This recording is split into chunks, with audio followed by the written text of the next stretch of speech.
পার্বত্য খাগড়াছড়িতে ধর্মীয় ভাব গাম্ভীর্য ও উৎসাহ উদ্দীপনায় সরস্বতী পূজা উদযাপন। খাগড়াছড়ি প্রতিনিধি দহেন বিকাশ ত্রিপুরার পাঠানো তথ্য ও ভিডিও চিত্রে দেখুন বিস্তারিত। ঢাক, ঢোল, কাসর আর শঙ্খ উলুধ্বনিতে মুখরিত পার্বত্য জেলা খাগড়াছড়ি।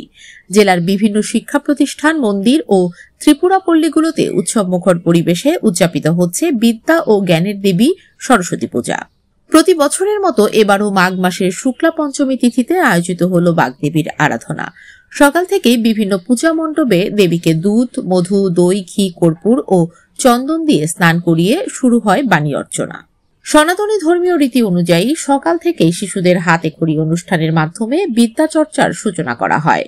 শিক্ষার্থীরা পরম ভক্তি ও শ্রদ্ধার সঙ্গে দেবী সরস্বতীর চরণে পুষ্পাঞ্জলি অর্পণ করেন, প্রার্থনা করেন জ্ঞান ও বিদ্যার জন্য।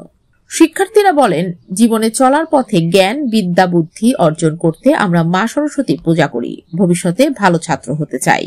অভিভাবকরা বলেন, আমরা চাই সন্তানরা বিদ্যা বুদ্ধিতে সমৃদ্ধ হোক, জীবনের সফল হোক। তাই প্রতি বছর মায়ের আশীর্বাদ নিতে পূজা করি। আর আমাদের যাতে জ্ঞান বাড়ে, বিদ্যা বাড়ে, সেজন্য আমরা পূজা দিয়ে থাকি শিক্ষার্থী হিসেবে। আমরা প্রতি বছর এখানে অভিভাবক, গ্রামবাসী সবাই মিলে এখানে মায়ের পূজা করে থাকি। সরস্বতী পূজা করি আমাদের ছেলে মেয়ে বা নাতিপতি।